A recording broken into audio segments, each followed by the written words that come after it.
కడుపు నిండిన వాడినై నిన్ను విసర్జించి యెహోవా ఎవడని అందునేమో, లేక భేదనై దొంగిలి నా దేవుని నామాన్ని దూషింతునేమో.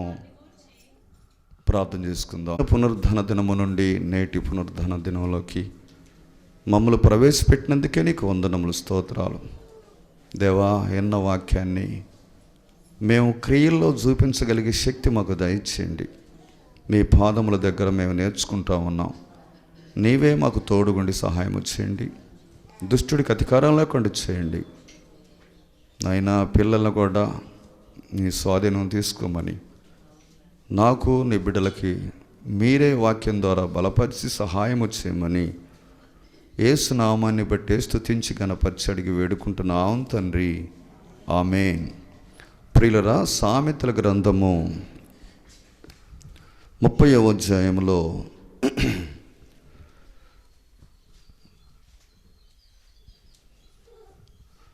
ఆగూరు పలికే మాటలో ఆగూరు పలుకుతూ ఉన్నాడు, చక్కని మాటలు పలుకుతూ ఉన్నాడు. ఏవండి, దేవునికి నమ్మకంగా ఉంటా ఉన్నాడు, పరిశుద్ధంగా జీవిస్తూ ఉన్నాడు, పరిశుద్ధమైన మాటలు పలుకుతూ ఉన్నాడు. మరి నీవు నేను కూడా నేర్చుకొని దేవునికి నమ్మకంగా ఉండాలి. అలాగెప్పుడైతే మనం ఉంటామో మన జీవితాన్ని మార్చుకొని ఇతరులకు మనం చెప్పగలుగుతాం. ఇతరులు కూడా మారిపోతారు. నీ క్రియలను బట్టి, నీ పద్ధతులను బట్టి దేవుడు వాళ్ళని మారుస్తాడు. ప్రియులరా, ఇక్కడ దేవా, నేను నీతో 2 మనవులు చేసుకునిచున్నాను. నేను చనిపోకముందు వాటిని నాకు అనుగ్రహించుము. వ్యర్థమైన వాటిని, అబద్ధములను నాకు దూరముగా ఉంచుము. పేదరికమైనను ఐశ్వర్యమైనను నాకు దయచేయకము. తగినంత ఆహారము నాకు అనుగ్రహించుము.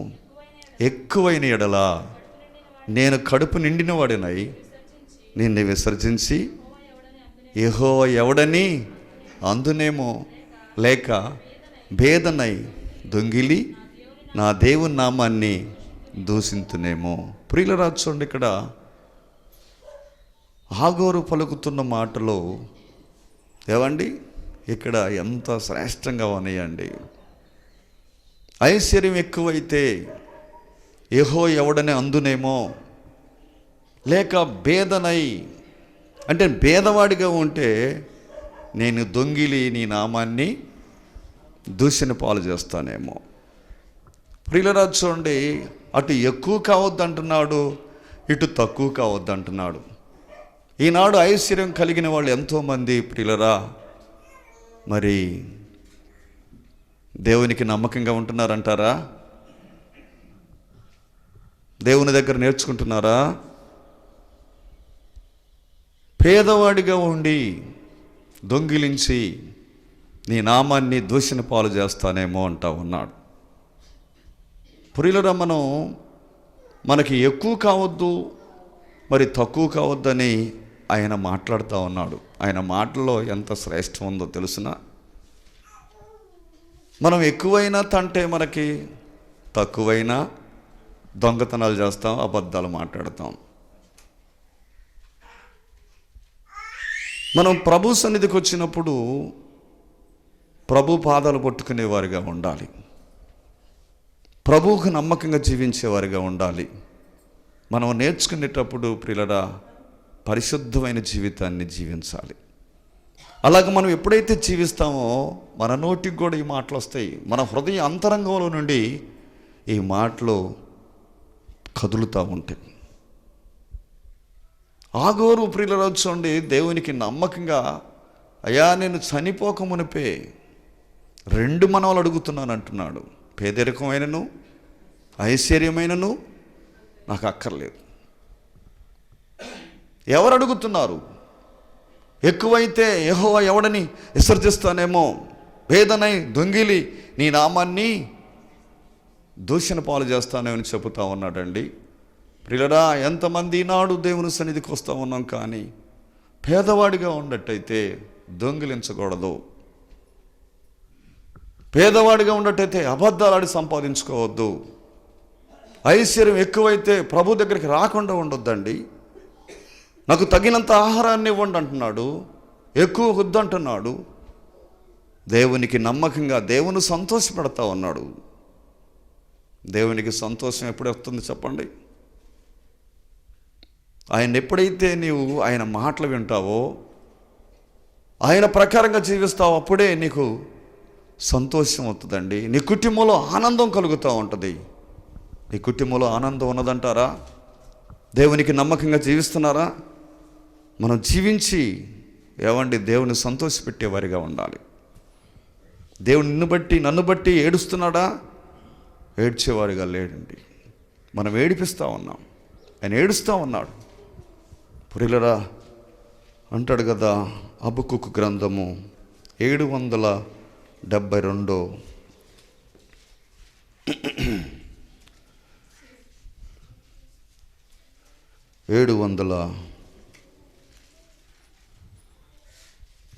హబక్కూకు గ్రంథము 3వ అధ్యాయం 17-18 వచనాలు. అంజూరపు చెట్లు పొయ్యకుండినను, ద్రాక్ష చెట్లు ఫలింపకపోయినను, ఒలివ చెట్లు కాపు లేక ఉండినను, చేనులో పైర్లు పంటక రాకపోయినను, గొర్రెల దొడ్లు లేకపోయినను, చాలలో పశువులు లేకపోయినను, నేను యెహోవాయందు ఆనందించుదు, నా రక్షణకర్త అయిన నా దేవుణ్ణి నేను సంతోషించుదును. ప్రియులరా, ఇక్కడ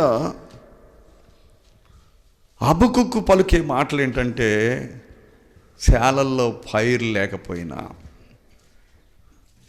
ద్రాక్ష చెట్లు పొయ్యకపోయినను, పశువుల దొడ్డిలో లేకపోయినను, నేను దేవుని యందు ఆనందిస్తానంటున్నాడండి. మనకు లేకపోయినట్టయితే మనం ఆనందిస్తామా చెప్పండి? మనకు లేకపోతే మనం దేవుడి దగ్గరికి రాము, దేవుడిని మోసం చేస్తూ ఉంటాం, దేవునికి అయిష్టంగా బ్రతుకుతూ ఉంటాం. దేవుని పాదాలు పట్టుకునే నీవు నేను కూడా ప్రియులరా హబక్కూకులో నుండి ఉబుకుతున్నాయండి. ఆయన మాటలో సంతోషం, సమాధానంగా మాట్లాడుతూ ఉన్నాడు. ఉన్నదా సమాధానం? నీ ఇంట్లో సమాధానం ఉన్నదండి? నీ ఇంట్లో సంతోషం ఉన్నదా? చాలామంది కుటుంబాల్లో ప్రియులు ఎక్కువైన తంటే తక్కువైన తంటే. ఆగోరు పలికిన మాటలు ప్రియులు చూస్తూ ఉంటే, నేను ఎక్కువైతే యెహోవా ఎవడో అందునేమో, వేదనైన నామాన్ని దూషణ పాలు చేస్తానేమో, నాకు ఎక్కువ వద్దయ్యా తక్కువ వద్దయ్యా, తగినంత ఆహారాన్ని నాకు దయచేయమంటా ఉన్నాడు.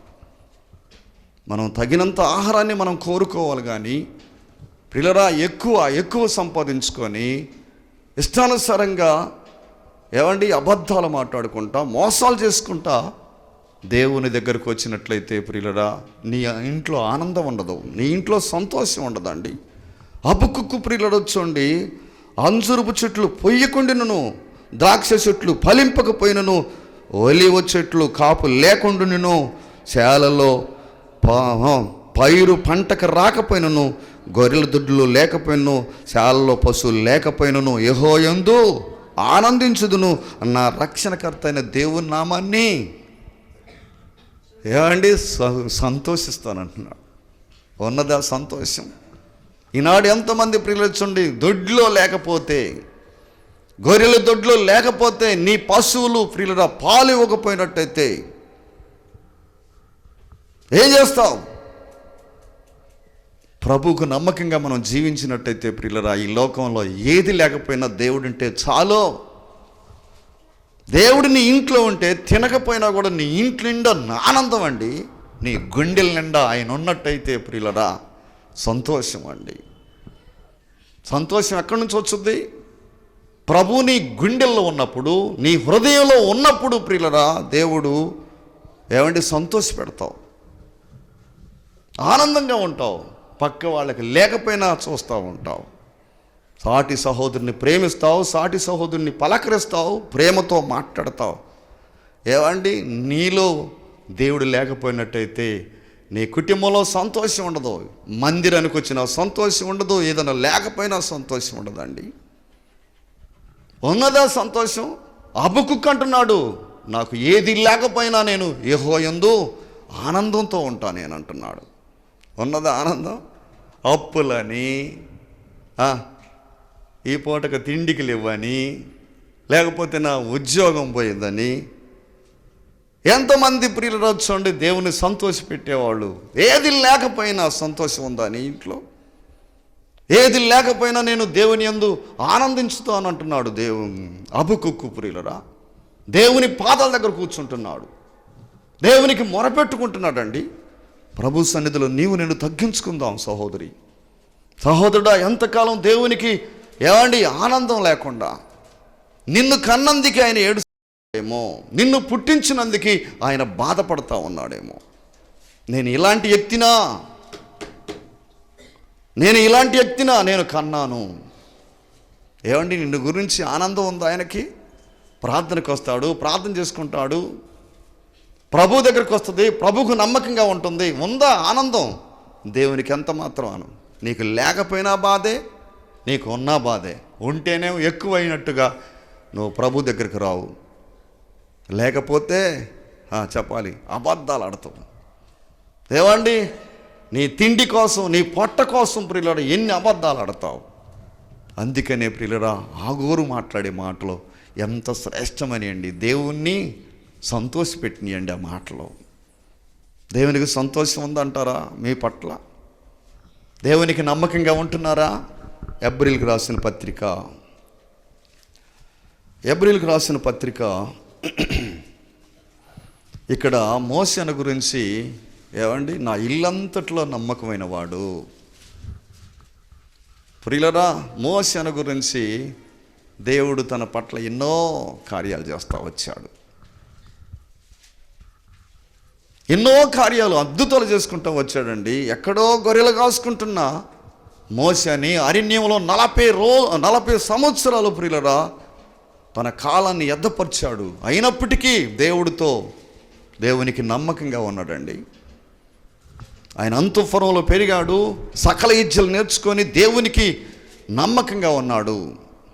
ఫరో ఇంటో పుట్టాడు ఆయన, ఫరో ఇంటో పెరిగాడు ఆయన. ప్రియులరా మోషేని ప్రియులరా చూడండి దేవుడు ఏర్పాటు చేసుకొని సింహాసనాన్ని ఇవ్వబోయాడు. సింహాసనానికి దగ్గరగా ఉంచాడండి. ప్రియులరా ఆయన అనే మాటలు ఏంటంటే, ఇతడు నా ఇల్లంతటిలో నమ్మకమైన వాడు, స్వాతికుడు. ఎంత విశ్వాసం ఉందండి ఆయన దగ్గర, ఎంత పరిశుద్ధంగా జీవించాడండి. ఉన్నదా? మందిరానికి కొత్తను పరిశుద్ధంగా ఉండాలి, నా కళ్ళు పరిశుద్ధంగా ఉండాలి, నా మాటలు పరిశుద్ధంగా ఉండాలి. ఎంతమందికి ఆలోచనల తలంపులు వస్తున్నాయి చెప్పండి? తలంపులు ఉన్నాయా? ప్రభు దగ్గరకు వచ్చేటప్పుడు నేను చాలా జాగ్రత్తగా ఉండాలని ఉన్నాయా? ఆలోచనలు ఉన్నాయా? ఏదో వస్తున్నావు అంతే, రావాలి కాబట్టి వస్తున్నావు. కానీ నిజముగా ఆయన సంతోషపెట్టే వ్యక్తివైనట్టయితే దేవునికి నమ్మకంగా ఉంటావు. ఎంత కష్టమైనా, ఎంత భారమైనా, ఎంత రాత్రైనా ఆయన పాదాల దగ్గర కూర్చొని సంతోషంగా జీవిస్తావండి. నీ కుటుంబం సంతోషం, నీ బిడ్డలు సంతోషంగా ఉంటారు. మోషే ప్రియుడా సకల విద్యలు నేర్చుకొని అంతఃపురంలో పెరిగి సింహాసనం మీద కూర్చోబోతే ఆయన అంటాడు కదా 11వ అధ్యాయము 24వ వచనం, మోషే పెద్దవాడైనప్పుడు విశ్వాసమును బట్టి ఐగుప్తు ధనము కంటే క్రీస్తు విషయమైన నింద గొప్ప భాగ్యమును ఎంచుకొని అల్పకాలము పాపభోగం అనుభవించుట కంటే దేవుని ప్రజలతో శ్రమ అనుభవించడం మేలని యోచించి ఫరో కుమారుడిని ఎంచుకోవటానికి ఇష్టపడలేదండి ఆయన. ఎంత మంచి మాటలు పలుకుతా ఉన్నాడండి. ఫరో కుమార్తె యొక్క కుమారుడిని నేను రాజుగా ఉండాలని అనుకోవటంలా, నేను దేవుని ప్రజలమ్మటే దేవుని ప్రజలతో జీవిస్తాడంట. ఎన్ని కష్టాలు వచ్చినా, ఎన్ని బాధలు వచ్చినా దేవుని ప్రజలతో ఉంటా నేను. ఈ సౌఖ్యాలు, సుఖాలు, ఈ భోగభాగ్యాలు నాకు అక్కర్లేదు. కొంతమంది కలిసి వస్తే అసలు పట్టుకోవటానికి ఈరిపడదండి, వాళ్ళని పైన చూస్తూ ఉంటారు. చూస్తున్నావా? ఏమండి, కొంచెం కలిసి వచ్చిందంటే పైన చూసేవాళ్ళు. దేవుడు అక్కర్లేదు మాకు, దేవుని సన్నిధి మాకు అక్కర్లేదు, మాకు తీరట్లేదండి. ఈయనకి సింహాసనాన్ని అంటగడితే ఈయన అంటున్నాడు కదా, మోసే పెద్దవాడైనప్పుడు ఐగుప్తు ధనము కంటే క్రీస్తు వేసి నింద గొప్ప భాగ్యాన్ని ఎంచుకొనక అల్పకాలం ఇది, పాప భోగం ఇది, దేవుని ప్రజలతో ఉండటానికి నేను ఇష్టపడతానంటున్నాడండి మోసే. ఎంత మంచి విశ్వాసం అండి, విశ్వాసంలో బ్రతుకుతూ ఉన్నాడండి, దేవుని కోసం బ్రతుకుతూ ఉన్నాడండి. ఎన్ని దెబ్బలో, ఎన్ని నిందలో, ఎన్ని అవమానాలు కొంట వెళ్ళిపోతూ ఉన్నాడు. 6 లక్షల మందిని ఒక తాటి మీద నడిపిస్తూ ఉన్నాడంటే ఎంత త్యాగం ఉండాలి చెప్పండి. మన ఇంట్లో మన పిల్లలు, 2 పిల్లలు ఉంటేనే వాళ్ళని చక్కపెట్టలేము, వాళ్ళకి సరిగా ఏమండి కుదుటిగా ఉంచలేమండి వాళ్ళని. 6 లక్షల ప్రజల్ని ఫ్రీలరా ఒక్క తాటి మీద నడిపించుకుంటా తిడతా ఉన్నారు, ఓర్చుకుంటా ఉన్నాడు. ఎక్కడి నుంచి వచ్చిందంటారు? దేవుడు తనతో ఉన్నాడు, దేవుడు తనతో ఉన్నాడు కాబట్టి విశ్వాసం గుండా నడుస్తూ ఉన్నాడండి. దేవుడు ఉన్నాడు కాబట్టి ఎర్ర సముద్రాన్ని 2 పాయలుగా 6 నెలలుగా నడిపించినట్టుగా కనపడతా ఉన్నది. మన్నాను కురిపించినట్టుగా, బండలో నుంచి నీళ్లు రప్పించినట్టుగా ప్రార్థన చేస్తే ఉన్నారా ఇలాంటి విశ్వాస వీరులు? విశ్వాస వీరులు జాబితాలకు వెళ్ళిపోయాడు ఆయన. ఎంత నమ్మకస్తుడండి. ప్రార్థనకు వస్తున్నావు, నామకగా ఏదో కలిసి వస్తే వస్తావు, ఏవండి నిన్న బాధలు వస్తే వస్తావు, కానీ ప్రభువు లేకపోతే నీ యవ్వన కాల జీవితం అంతా కూడా సైతానికి ఇచ్చి పడేస్తావు.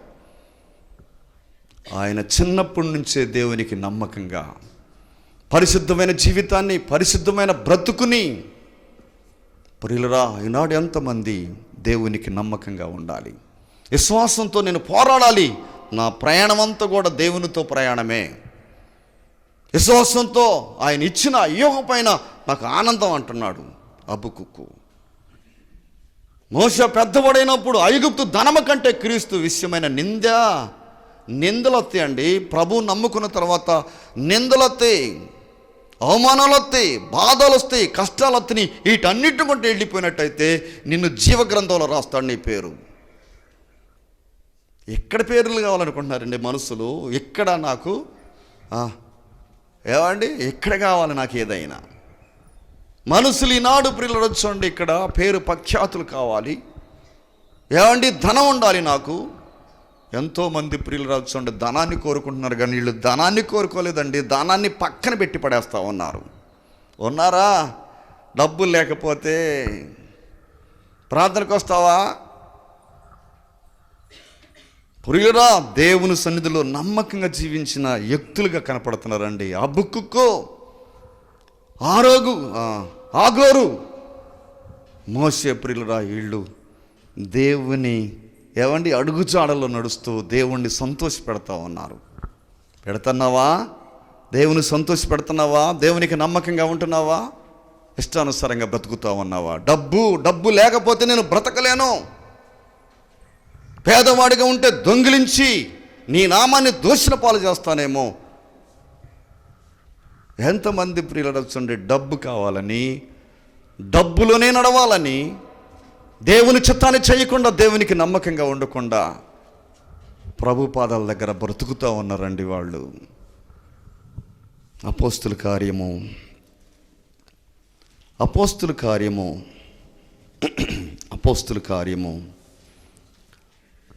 ఆనాటి విశ్వాసులు కావచ్చు, ఆనాడు శిశువులు కావచ్చు. అపోస్తుల కార్యము 2వ అధ్యాయము 44-45.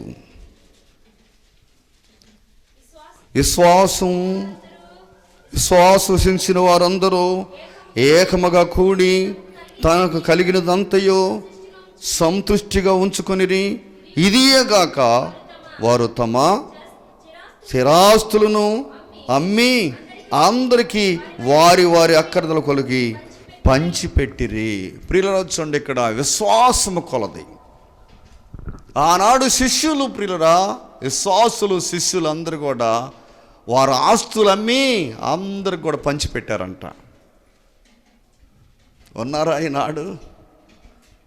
ఏమండి, పక్కవాడు చనిపోతే, పక్కవాడిని పేదరికంలో ఉంటే, బట్టలు లేకపోతే, భోజనం లేకపోతే పట్టించుకునేవాళ్ళు లేడండి, చేరదీసేవాళ్ళు లేరు. ఉన్నవాళ్ళు నాకే కావాలి, నాకుంటే చాలు, పక్కమ్మటోడు ఏమైపోయినా బాధ లేదని తత్వం కలిగి ఉంటున్నారండి. ప్రియులరా, విశ్వసించిన వారందరూ ఏకముగా తమకు కలిగినదంతయు శ్రముష్టిగా ఉంచుకొనిరి. ఇదియేగాక వారు తమ స్థిరాస్తులను అమ్మి అందరికీ వారి వారి అక్కరదల కొలిగి పంచిపెట్టిరి. వాళ్ళ అక్కర్లేంటి కనిపెట్టారండి వీళ్ళందరూ. ఎవరికి లేదో ఇదిగో తీసుకో, నీకు లేదా ఇదిగో తీసుకో. ఆనాటి క్రైస్తవులు ప్రియులరా, మొట్టమొదట క్రైస్తవులు ప్రియులరా చూడండి, అందరికి పంచిపెట్టారు. భోజనం లేదా ఇదిగో భోజనంకి, బట్టలు లేవా ఇదిగో బట్టలకి. వాళ్ళు స్థిరాస్తులు అన్నీ కూడా అమ్మి పేదవారు లేకుండా పేదవారికి పంచిపెట్టినట్టుగా కనపడతా ఉన్నది.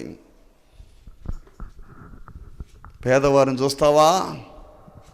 పేదవారిని పట్టించుకుంటావా?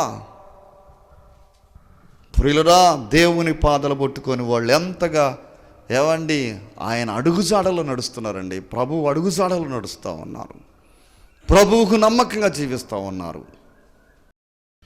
మనకుంటే మనమే తింటాం కదా, ఇతరులకు కొంచెం ఏదన్నా సహాయం చేస్తామా? ఏమీ సహాయం చేయమండి. ఎక్కడ నేర్చుకున్నావు ఈ క్రైస్తత్వాన్ని? నాకుంటే చాలు కానీ ఇతరులతో నాకు సమాధానం లేదు, ఇతరులు నాకు అక్కర్లేదు, వారి పద్ధతులు నాకు అక్కర్లేవని ప్రియులరా పట్టించుకునేవాళ్ళు కావాలి. తనకు బాగలేదేమో, వాళ్ళకి లేదేమో అని ప్రియులరా, వాళ్ళ నాడు ప్రియులరా చూడండి అందరికి కూడా పంచిపెట్టుకుంటా విశ్వాసంతో ముందుకు సాగుతూ ఉన్నారు, ప్రభువులో సాగుతూ ఉన్నారండి. ప్రభు పాదాలు పట్టుకొని ఏవండి నమ్మకంగా, అయ్యో ఈ లోకం అశాశ్వతమైంది కదా, ఈ లోకం అశాశ్వతమైంది కదా, మనం ఉండేవారి కాదు, ప్రభుతో ఉండాలని చెప్పి వీళ్ళందరూ విశ్వాసం ఉంటా అందరూ కూడా సమాధానంగా వండుకుంటూ వచ్చారండి. ఇలాంటి ప్రార్థనలు చేశారండి ఆ దినాల్లో. ఉన్నదా ఇలాంటి ప్రార్థన ఉందా? ఒకళ్ళకి ఎక్కువ ఉంటే తక్కువ అని చూస్తే అసలు సులకనండి, పట్టించుకోరండి. నేను ఒకసారి చూస్తూ ఉన్నాను, ఏమండి రెడ్ లైట్ వెలిగింది, కారులన్నీ ఆగిపోయాయి. బాగా పెద్ద వయసు ముసలివాడు ఆ కారు డోరు తెరిచి ఏదో చూస్తామంటే కారు డోర్లన్నీ మూసుకొని ఉన్నారు. ఆ డోరు తెరిచిన కాడికి పడుకుంటా వణుక్కుంటూ వెళ్ళిపోయి, అయ్యా అన్నం తినక 3 రోజులు అవుతుంది అయ్యా అని చెప్పి అడుగుతామంటే వెంటనే డోరు పైకి వేసుకున్నాడండి. తన మాటలు, పేదవాడి మాటల ప్రియులు తనకు పనికి రావట్లేదండి. సమాజంలో ఎంతమంది ప్రియులు వచ్చండి పేదవాళ్ళని పట్టించుకొని వారు, పక్కమ్మటోళ్ళ పట్టించుకొని వారు. ప్రియులరా, అదొక క్రైస్తత్వమేనా? దేవునికి నమ్మకంగా మనం ఉండాలండి. వీళ్ళు విశ్వాసంతో ఉండి వాళ్ళకున్నదాన్ని పంచిపెట్టుకుంటా, వాళ్ళకున్నదాన్ని ఇది నువ్వు తీసుకొని చెప్పి వాళ్ళందరికి కలిగినదంతా కూడా పంచిపెట్టారండి. పంచిపెడతావా? నీకున్న భూములు పంచిపెడతావా? నీకున్న ఆస్తి పంచిపెడతావా? ఆనాటి క్రైస్తవులు అందుకే ముందుకు సాగారు. అందుకనే ఏమండి బైబిల్లో విలకితం అయిపోయిన వీళ్ళ మాటలో వీళ్ళకి నమ్మకంగా జీవించారండి. అదే 4వ అధ్యాయము అపోస్తుల కార్యం 4వ అధ్యాయము 34వ అధ్యాయము 32 కాని చదువుకుందాం. విశ్వసించిన వారందరూ ఏకముగా ఏక హృదయముతో ఏక ఆత్మ గలవారయ్యుండి ఎవడును తనకు కలిగిన వాటిలో ఏది తనదని అనుకొనలేదు, వారికి కలిగినదంతయో వారికి సమిష్టిగా ఉండిను. ఏమండి, వారికి కలిగినది మాదనుకోలేదంట. వాళ్ళు మాకు కలిగినది ఇది, మా భూములు, మాకున్న ఆస్తి పాస్తులు మొత్తం కూడా ఈ మాయి కావు, మాకు కలిగినవి కావు, మాకు ఆయన ఇచ్చాడు అనుకో అని ప్రియులారా చూడండి 33 అంటున్నాడుగా, ఇదియేగాక అపోస్తులు బహుబలముగా ప్రభు అయిన యేసును పునరుద్ధానమును గురించి సాక్ష్యం ఇచ్చిరి. దైవకృప అందరి యందు అధికముగా ఉండెను. భూములైనను ఇండ్లలైనను కలిగిన వారందరూ వాటి అమ్మిని వాటి వల్ల తెచ్చి అపోస్తులు పాదముల యొద్ద పెట్టుచూ వచ్చిరి. వారు ప్రతి వానికి వాని అక్కర కొరకు పంచిపెట్టిరి కనుక వారిలో ఎవరికి నీ కొదవలేకపోయాను.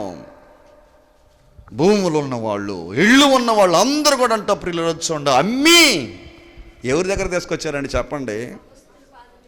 దేవుని సేవకుల దగ్గర తీసుకొచ్చి పెట్టారు. నీకు భూములుంటే, నీకు ఇళ్ళుంటే మాకు అక్కర్లేదయ్యా, అయ్యి స్థిరమైనది కాదు, ఇది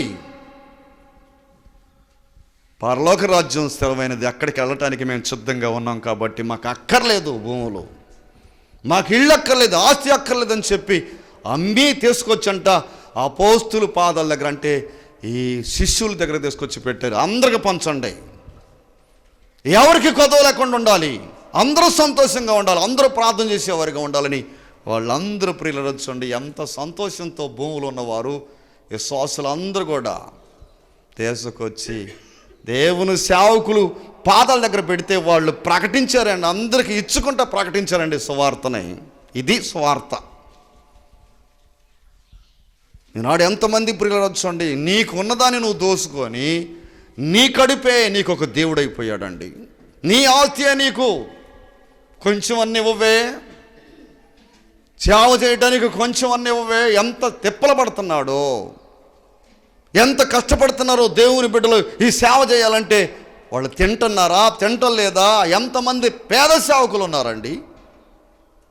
మనకన్నా కొద్దిగా ఏమండి దొరుకుతూ ఉన్నది, కానీ ఎంతోమంది ప్రియులు వచ్చండి ఒక్క ప్యాంట్ ఒక్క సొక్కాని ఉతుక్కొని దాన్ని వేసుకుని పోయి ఆదివారం ప్రియులరా ప్రకటించే సేవకులు మన మధ్యలో కోకొల్లలుగా ఉన్నారు. ఎవరు పట్టించుకున్నారు? ఎంతో పేదవాళ్ళు, ఎంతోమంది ప్రియులరా దరిద్రంగా జీవించేవాళ్ళు ఎంతోమంది లేకపోలేదండి. నీకుండి సుఖమేంటి? ఆనాటి క్రైస్తవులు ప్రియులరా దేవునికి నమ్మకంగా, దేవుని సంతోషపెట్టేవారిగా ఉన్నారు. ఉన్నావా? నువ్వు ఏదన్నా కలిగి ఉంటే దేవునికి ఇద్దామని ఉందా? నిన్న ఒక అమ్మాయి, పేరు చెప్పను కానీ, నిన్న ఒక అమ్మాయి సేవకాడయ్యని పట్టీలు చేతులు పెట్టింది. నేనేందో డబ్బు ఇచ్చింది అనుకున్నా, తీసి చూస్తే పట్టీలండి అయ్యి. నాకు చాలా బాధేసింది. తన సంతోషాన్ని పక్కన పెట్టేసి పేద బిడ్డ, అయ్యా నేనేమి ఇవ్వలేకపోతున్నాను అయ్యా, ఈ పట్టీలు వాడాయి, పట్టీలు అని చెప్పలేదు కానీ దీన్ని వాడని చేతులు పెట్టింది, నేను డబ్బులు కదా అనుకొని పక్కకి వెళ్ళి తీస్తే పట్టీలండి. దేవుని సేవకు వాడు, దేవుని మందిరానికి వాడు, నేనే తింటా, నాకు వచ్చింది, దేవుడికి ఇవ్వను. సేవ జరుగుతుందా చెప్పండి? విశ్వాసం ఉందా? దేవుణ్ణి వెంబడిస్తున్నావా నిజంగా? నువ్వు నిజంగా దేవుణ్ణి వెంబడించినట్టయితే ప్రియులరా, నీకున్న స్థిరాస్తిని, భూములు, ఇళ్ళు, సమస్తాన్ని నమ్మి వారి అక్కరదల కొలది ఇచ్చినట్టుగా కనపడతా ఉన్నది. ప్రియులరా, మనం ఏమి నేర్చుకుంటున్నామండి? ఈ తరం వారి ఏమి నేర్చుకుంటున్నాం? ఏవండి, సేవకుడుకు పట్టడం మెతుకులు పెట్టవు నువ్వు. ఏమి సేవ, ఏమి విశ్వాసం అనేది? దేవునికి నమ్మకంగా జీవించినట్టయితే, పరిశుద్ధంగా బ్రతికినట్టయితే ప్రియులరా, ఆయన రాజ్యం మనం ఎప్పుడు నివాసం ఉంటుందండి మనకి. ప్రభు పాదాలు పట్టుకుంటున్నావా? నాకే లేదే, ఎన్ని అబద్ధాలు ఆడతావు, నాకే లేదే, లేకపోయినా ఇచ్చి వెళ్ళిపోతావు అన్నది. దేవుని పాదాలు పట్టుకొని బ్రతిమలాడుకుంటుందండి. 2 కొరింథీయులకు రాసిన పత్రిక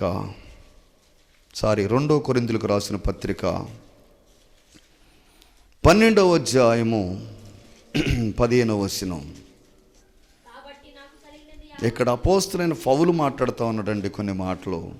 కాబట్టి నాకు కలిగినది యావత్తు మీ ఆత్మల కొరకు బహు సంతోషముగా ఏర్పరచుదును, నన్ను నేను ఏర్పరచుకుందును. నేను మిమ్మల్ని ఎంత ఎక్కువగా ప్రేమించినను అంత తక్కువగా నన్ను ఏమండి మీ ఆత్మల కొరకు నాకున్నది యావత్తంతా కూడా మీకే, మీ ఆత్మల కోసం ఖర్చు పెడుతున్నానని పౌలు గారు అంటున్నాడు. అయితే నన్ను మీరు ఎట్లా ప్రేమిస్తున్నారో తెలుసా? చాలా చిన్న చూపు. సేవకుడంటే లెక్కలేదండి, ఇంటికి పిలవు, చిన్న చూపు చూస్తున్నారని పౌలు గారు మాట్లాడుతున్నాడు అండి. ఈనాడు ఎంతమంది చిన్న చూపులు చూసేవాళ్ళు సేవకుడంటే. రాత్రి మనం ప్రార్థన చూసాం ఘనంగా. తర్వాత తన జీవితం ఎలాగున్నదో నాకు తెలియదు కానీ ఏమండి ఘనంగా పంపిస్తా ఉన్నది కానుక పెట్టి. సేవకుడంటే ప్రియులు చూడండి, ఒక ఉన్నతమైన స్థలంలో కూర్చోబెట్టి.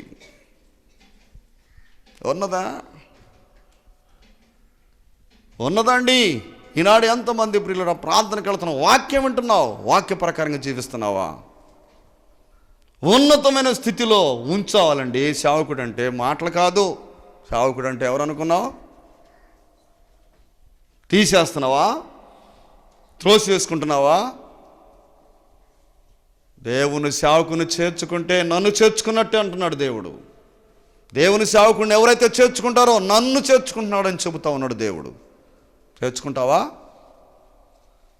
నీకు అందా ఆనందం ఉందా? సంతోషం ఉందా? దేవుని బిడ్డలో ఏమండి సంతోషం ఉందా నీ ఇంట్లో? ఒక ఆయన అటు వెళుతున్నాడు, ఒక ఆయన ఇటు వస్తుందండి. నేను వెళితే ఒక ఇంటికి పట్టించుకునేవాళ్ళు లేరు. ఈయన అంటున్నాడు కదా, కాబట్టి నాకు కలిగినది యావత్తు మీ ఆత్మల కొరకు బహుగా ఏర్పరచుదును, నన్ను నేనే ఏర్పరచుకుందును. నేను మిమ్మల్ని ఎక్కువగా, మీరేమన్నా అనుకోండి, మీకోసం ప్రార్థన జరుగుతూ ఉంది ఎక్కువగా. మైకుల్లో చేసే తత్వం కాదండి ఇది. ఏమండి మనుషుల మెప్పు కోసం చేసే ప్రార్థన కాదు. ప్రతిరోజు అమ్మగారు ఏడుస్తూ ఉంటుంది, నేను కన్నీరు కారుస్తూ ఉంటా. ప్రభా ఈ పిల్లలు ఏమైపోతారో, పడిపోతారేమో, సైతాండు నరకానికి తీసుకుని పోతాడేమో, వాళ్ళని లే ప్రభు అని ఏడుస్తూ ఉంటాం. రోజుకు ఒక్కసారైనా, 2 పూటలు చేస్తాం, రోజుకు ఒక్కసారైనా మిమ్మల్ని మీ ఆత్మల కోసమే కరుగుతుంది. ఆద వస్తుంది ఎటు నుంచి అన్నా. ప్రియులరా, నిజం చెబుతా ఉంటే పట్టించుకునే వాళ్ళలే. నిజం ప్రియులరా, మా ఇంటి ముందు ఒక అమ్మాయి, గుడ్డి అమ్మాయి, ఎయిడ్స్ను చూపించి తీసుకెళ్ళి ఛార్జీలు పెట్టుకొని తీసుకెళ్ళి ఎయిడ్స్ను బాగు చేపించి పట్టించుకొని ఆమె దగ్గితే కళ్ళె తీసుకుపోయి పరీక్షించి, ఆ అమ్మాయి రాలేకపోతే కళ్ళె పొట్లం కట్టుకొని తీసుకుపోయిన నా చేతుల్లో తీసుకుంటూ పోయి, భార్యకు కూడా చేయరండి ఆ పని. ఎయిడ్స్ వ్యాధితో ఉన్న ఆ అమ్మాయి దగ్గుతుంటా కళ్ళె తీసుకుపోయి పరీక్షించి, విజయవాడ తీసుకుపోయి 2 తొడలు తీసుకొచ్చి మందులు ఇప్పించి, కళ్ళు కానరట్లేదు అయ్యగారంటే సుక్కల మందు తీసుకొచ్చి పరుచుకుంటూ. పొరీలరా, పలకరించట్లేదండి. ఇప్పుడు బాగుపడి తిరుగుతుంది, పలకరించట్లా. అయ్యగారు వందనాలని కూడా కృతజ్ఞత. ఇంకో సేవకులకు బట్టలు పెట్టిందంట. ఎంత అవివేకం అండి చెప్పండి. ప్రతి ఒక్కళ్ళ కోసం కూడా ప్రార్థన జరుగుతూ ఉన్నది. ప్రతి ఒక్కళ్ళ కోసం దేవుడు సేవకుడు కన్నీరు కారుస్తూ ఉన్నాడు. ప్రియులరా, మీరు అనుకుంటున్నారా ఇదంతా వట్టిది అనుకుంటున్నారు. దేవుడి దగ్గర ఉంది. నువ్వు నమ్మినా నమ్మకపోయినా నీ కోసం ప్రార్థన జరుగుతూ ఉంది. నువ్వు నిలబడ్డావంటే కేవలం ఏవండి దేవుని కృప, ఆ తర్వాత మా ప్రార్థన. చేస్తున్నావా? దేవునికి నమ్మకంగా ఉంటున్నావా? లెక్కలేని స్థితిలో ఉంటున్నావా? లెక్క లేకుండా ఉంటున్నారండి పౌలు గారిని గురించి. సంఘాలు కట్టుతూ సంఘాల్లో బోధిస్తూ ఉంటే లెక్కలేదండి. ఆనాటి ప్రజలకు లెక్క లేకపోతే నేను మిమ్మల్ని ఎక్కువగా ప్రేమించాను, నన్ను నేనే ఏయపరుచుకున్నా, మీకోసమే నేను ఏయపడుతున్నా. ఒక క్రైస్తవుడు ఎలాగుండో తెలుసునా? ఇతరులకు ఎలుగునిస్తూ ఎలుగుతూ పురిలరా కరిగిపోతూ ఉంటాడు. ఒక కొవ్వొత్తిని చూస్తే అది కరుగుతూ మనకి ఎలుగునిస్తుందండి, అది కరిగిపోతుందండి, అర్పించబడతా ఉన్నది. ఒక సేవకుడు కూడా అంతే, నిజమైన సేవకుడు మీకోసం కరిగిపోతూ ఉంటాడు. పురిలరా ఎవరు పట్టించుకున్నారు చెప్పండి? బాధ అంటే చూడటానికి వచ్చేవాళ్ళు ఉండరండి, కష్టాల్లో ఉంటే చూడటానికి వచ్చేవాళ్ళు ఉండరండి. నేనైతే బాధపడుతుంటే బాగలేకపోతే ప్రార్థన చేసడానికి మనసు ఆగదు. ఎందుకని? ఈ లోకం శాశ్వతమైంది కాదు. ఆ రాజ్యం కోసం పరుగెత్తేవారిగా, ఆ రాజ్యం కోసం మనం ఉండేవారిగా ఉండాలండి. ఈ లోకం అశాశ్వతమైంది. నువ్వు ఎన్ని సంపాదించుకున్నా అది తీసుకొని పోవు.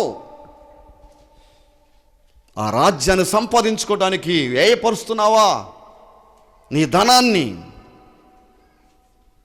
నీ డబ్బుని? నేను కూడా సేవకుడితో పాటు పోటీ గుంజకుండాలి. అప్పుడండి నిజమైన క్రైస్తవురాలువి.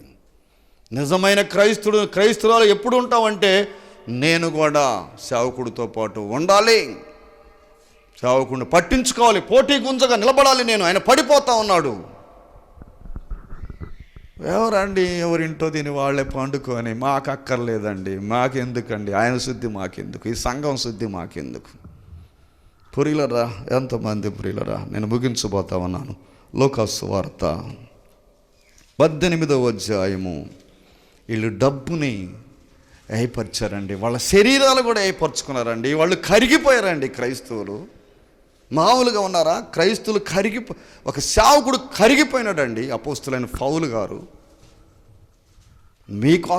మీకోసమే నా యావత్తు మీకోసమే ఏర్పరుస్తున్నాను. ఏమండి, నన్ను నేనే పరుచుకున్నారు, నన్ను తక్కువగా చూస్తున్నారు మీరు అంటున్నాడు ఆయన. మీరు నన్ను తక్కువగా సులకనగా చూస్తున్నారు. అవును కదా? సేవకుడు అంటే లెక్కలేదు కదా? సేవకుడు అంటే ప్రియులు వచ్చండి ఎందుకు ప్రయాసపడుతుండో కూడా అర్థమవుతుందా? అర్థం కాదండి. లోకాసు వార్త 18వ అధ్యాయము 18వ వచనం. ఒక అధికారి ఆయన చూసి, సద్బోధకుడా, నిత్య జీవమునకు వాసుడగుటకు నేనేమి చేయవలని ఆయన అడిగిను. అందుకు యేసు, నేను సత్పురుషుడని నీవు ఎలా చెప్పుచున్నావు? దేవుడొక్కడే తప్ప మరి ఎవడనూ సత్పురుషుడు కాడని చెప్పవద్దు, నరహత్య చేయవద్దు, దొంగిలవద్దు, అబద్ధ సాక్ష్యం పలకవద్దు, నీ తల్లిదండ్రులను సన్మానించని ఆజ్ఞలను ఎరుగుదు కదా అని అతనితో చెప్పాను. అందుకతడు, బాల్యము నుండే నేను అనుసరిస్తున్నాను. బాల్యము నుండే, ఏమంటే చిన్నప్పటి నుంచే అనుసరిస్తున్నాడంటే ఈయన. వ్యభిచరించట్లేదు, నరహత్య చేయట్లేదు, దొంగతనాలు చేయట్లేదు, తల్లిదండ్రులు సన్మానిస్తున్నాను, పొరుగు అనేది ఏది ఆశించట్లేదని చెబుతా ఉన్నాడు. అవును, ఈనాడు చాలామంది అలాగనే చేస్తున్నారు, మంచిదే. అన్నిటిని చేసుకుంటూ వచ్చిందంటే 9 ఆజ్ఞలు చేసుకుంటూ వచ్చినాడు, 10వ ఆజ్ఞను తప్పుతున్నాడు. ఇక్కడ 9 ఆజ్ఞలు బాగానే చూసుకుంటూ వచ్చాడు. అయితే ప్రభు అంటాడు కదా, యేసు విని, నీకు ఇంకా ఒకటి కొదవగా ఉన్నది. ఏంటో కొదవా? ఏంటండి అది కొదవా? డబ్బు డబ్బు డబ్బు కాడికి వచ్చేసరికి నీ రూపం మారిపోద్ది. అబద్ధాలు అంటే అబద్ధం ఆడతావు, మోసం చేయాలంటే మోసం చేస్తావు, నువ్వు ఉద్యోగం అయితే బల్ల కింద చేయి పెడతావు. నీకొకటి కొత్తగా ఉన్నదని చెప్పడంతోనే ప్రియులరా, ఏమండి, నీదంతా అమ్మి పేదలకు ఇచ్చేసి నన్ను అమ్మడించమంటున్నాడు ప్రభు. అసలైన సేవ అంటది. ఏమండి, వీళ్ళేమో ఇల్లు అమ్మారు, భూములు అమ్మారు, సమస్తం అమ్మి అన్నీ ఇచ్చేశారు. ఈయనంటుండే యేసు ప్రభు దగ్గరికి వచ్చి ఈయనంటున్నాడు కదా, అంత అమ్మేయి నన్ను వెంబడించు. ఎవరు ఇస్తున్నారు చెప్పండి? ఏమండి, 99 ఫాళ్ళు ఉంచుకొని ₹1 ఎంత? ఏమండి, పాత నిబంధన కాలం వచ్చినప్పుడు 10వ వంతు ఇవ్వన్నాడు. 10వ వంతు, ఆ 10వ వంతు కూడా ఇవ్వట్లే ఇప్పుడు. ఏమండి, ₹1 నీకు ఇచ్చిన ఆ డబ్బంతా ఎవరిది? నీకు ఇచ్చిన ఆ శక్తి అంతా ఎవరిది? నీకు ఇచ్చిన ఊపిరి ఎవరిది? ఇవన్నీ ఆయనే అండి. ఆయన ఇచ్చిన ఆయనకి ఇవ్వటానికి నీకు చెప్పాలి ఇష్టం లేదు. ఆయనకి ఇవ్వటానికి ఇష్టం లేదండి. ప్రియులరా, యేసు ప్రభు అంటున్నాడు, ఆ ధనవంతుడితో అంటున్నాడు కదా, వాటన్నిటి నమ్మి పేదలకు ఇచ్చేసి నన్ను వెంబడించంటే ఇతడు మిక్కిలి వ్యసనపడి ఏడ్చుకుంటూ వెళ్ళిపోయాను. ఆడికి వెళ్తున్నాడు, నాకు పరలోక రాజ్యం వద్దయ్యా, నేను ఈ లోకంలోనే తిని ఇష్టానుసారంగా బొర్లాడతానయ్యా. ఇది ఇతను చెప్పేది. ఏమండి, నాడు ప్రియులు వచ్చిన తిని వాళ్ళకు వాళ్ళే తిని నీ పిల్లలకు పెట్టుకొని, నీ భార్యకి పెట్టుకొని, నీ భర్తకు పెట్టుకొని నువ్వు తిని నీ పేరు అక్కడ కనపడదేక నరకంలో కనపడతా ఉంటుంది. ఎంతమంది నాడు ప్రియులు వచ్చిండే డబ్బు మీద ఆశ పెట్టుకొని, డబ్బు డబ్బు సేవలో నేను అసలు ఇవ్వను, సేవకు వాడను. ఒక అతను తన భార్య గర్భం తెరవబడిన తర్వాత ఏమండి భార్య ప్రార్థన చేస్తే భార్య గర్భం తెరవబడింది. భార్య గర్భం తెరవబడిన తర్వాత ఏమండి వాళ్ళు చెప్పారు కదా, నేను టైల్స్ ఇస్తానండి మందిరానికి అన్నాడు. ఇస్తానని చెప్పిన తర్వాత నేను వస్తుంది మందిరం ఏంటయ్యా అంటే, ఏమండి ఆ లెక్కలు ఏంటో మాకు తెలియదు కానీ ఒక 5,000 ఇస్తానండి. బాబా డబ్బు కాడికి వచ్చేలాగా మనిషి మోసపోతా ఉన్నాడండి. డబ్బు కాడికి వచ్చేసరికి దేవుని సేవ ఆపేస్తున్నాడండి. ఎంతమంది నాడు ప్రియులు డబ్బును చూసుకొని మురుసుకునేవాళ్ళు ఈనాడు నరకంలో కాలతావేమో నాకు తెలియదు. ప్రభు కోసం జీవించి ప్రభు కోసం బ్రతికినట్టయితే ప్రియులరా, దేవుడు నిన్ను ఆశీర్వదిస్తాడు. వాళ్ళ పేర్లన్నీ కూడా జీవగ్రంథంలో లిఖితమైపోయినాయి. ఎందుకో తెలుసునా? డబ్బుకెళ్ళి చూడలేదు వాళ్ళు. దేనికెళ్ళి చూశారు చెప్పండి? దేవుని వైపు చూసి సాగిపోయారు. ఎవరు సంపాదించుకోవడానికి ఇష్టపడలేదండి. ఈనాడు సంపాదించుకోవాలి.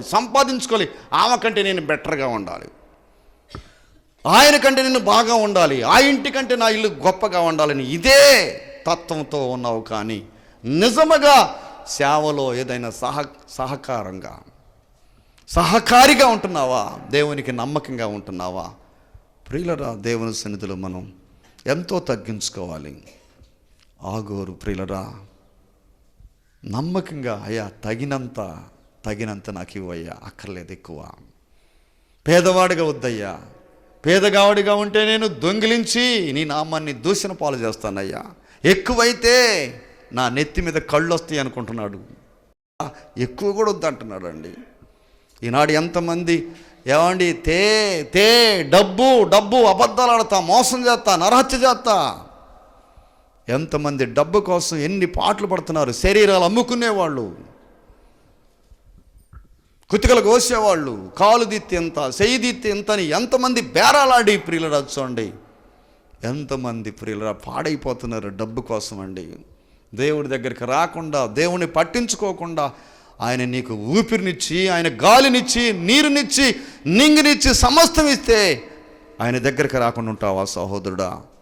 ఆనాటి క్రైస్తవులందరూ కూడా ప్రియులొచ్చండి ఏది కూడా నమ్మలేదు. ఈ లోకంలో సంపాదించిందంతా కూడా అందరికి పంచిపెట్టుకుంటా నమ్మకంగా జీవించినట్టుగా కనపడతా ఉన్నది. నిజమైన క్రైస్తవుడు అయితే ఈ లోకంలో నీకు ఏది అక్కర్లేదండి. కొంతమంది ఏమండి పెద్ద పెద్ద సేవకులను చూస్తూ ఉంటే బైబిల్ తప్పక నా దగ్గర ఏమీ లేదని చెబుతున్నారండి. నా పిల్లలకిచ్చని బైబిలు, నా పిల్లలకిచ్చే బైబిలు నా దగ్గర ఏమీ లేదని గొప్ప సేవకులు పలుకుతున్న మాటలు. నేను సంపాదించిందంటే ఏంటో తెలుసా? దేవుడే, నేను కలిగింది దేవుడేనని చెప్పి దేవుడికి నమ్మకంగా జీవించినట్టుగా కనపడతా ఉన్నది. ఆయన్ని విశ్వసించి ఆయనతో నడిచినట్టుగా కనపడతా ఉన్నదండి. మోసే, ఆగోరు ప్రియులు, అబుకుక్కు వీళ్ళందరూ కూడా ప్రియులొచ్చిన దేవునికి ఆనాటి క్రైస్తవులు విశ్వాసులందరూ కూడా ప్రియులొచ్చిన దేవుణ్ణి వెంబడించారు. డబ్బులు లెక్క చేయలేదండి, ఇళ్ళు లెక్క చేయలేదు, భూములు లెక్క చేయలేదు. భూములు కావాలి, ధనం కావాలి, ఇళ్ళు కావాలి. ఏమండి నేను ఐశ్వర్యంలో ఉండాలి, నేను అంతస్తులో ఉండాలి. ఏమండి అలాగుండి దరిద్రులు పని చేయకుండా కొంతమంది సోమరులుగా ఉండి దరిద్రతలో ఉంటున్నారు. కారణం ఏంటో తెలుసునా? దేవుని పని చేయరు, నమ్మకంగా పని చేయకుండా ఉండటమే. వాళ్ళ కుటుంబాలు దరిద్రంలో ఉండవా? నువ్వు పని చేసుకో, దేవునికి నమ్మకంగా ఉండు, కొద్దో గొప్ప తీసుకొచ్చి ఆయనకి ఇవ్వు. అప్పుడు నీ కుటుంబాన్ని ఆశీర్వదిస్తాడు, నీకు మంచి ఆరోగ్యం ఇస్తాడు. ఈనాడు ఎంతోమంది ప్రియులు వచ్చండి దేవునికి నమ్మకంగా ఉండకుండా, దేవుని పాదాల దగ్గరికి రాకుండా, ఎవరో ఎత్తారేమో ఏదో పెడతారేమో అని మనం ఎవరిని ఎదురు చూడకూడదండి. ప్రభువు దగ్గరకు వచ్చి నీకు శక్తిని ఎత్తాడు, ఆరోగ్యం ఎత్తాడు, బలాన్ని ఎత్తాడు. ప్రభు కోసం బ్రతుకుదాం, ప్రభు కోసం జీవిద్దాం, దేవునికి నమ్మకంగా ఉందాం. దేవుడి చిన్న మాటలు దేవుడు దీవించును గాక. ప్రార్థన చేసుకుందాం.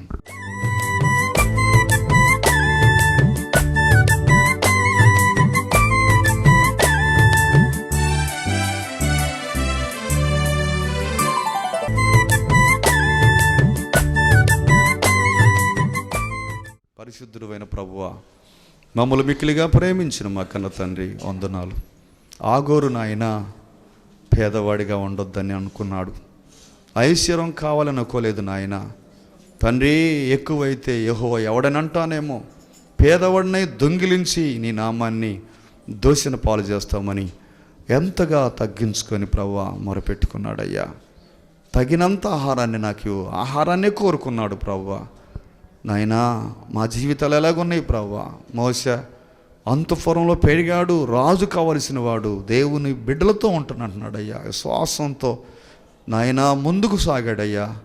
అలాగనే ప్రభు అదిగో తండ్రి, మేము కూడా ప్రభు నమ్మకంగా జీవించేలాగా ఆనాటి క్రైస్తవులు కూడా ఇళ్ళు భూములు సమస్తం నమ్మి దేవాదిగో తండ్రి నాయనా నీకే అయ్యా వాళ్ళ హృదయాలు, వాళ్ళ ఆత్మలు ప్రభు నీకు ఇచ్చారయ్యా. వాళ్ళు కరిగిపోయారు ప్రభు. అపోస్తులను పౌలు అంటున్నాడు, అయినా నన్ను నేనే పరుచుకుంటున్నాను, మీ ఆత్మల కోసమే నా ప్రయాస అంతాని తను తాను ఏపరుచుకొని తన ఆస్తిని అంతా కూడా ఏపరుచుకున్నట్టుగా కనపడతా ఉన్నది. ప్రభువా, మేము ఎలాగున్నాం ప్రభువా? పక్క వారిని పట్టించుకోకుండా, పేదవాళ్ళని అసలు నాయనా అసలు ఎవరిని చూడకుండా మాకు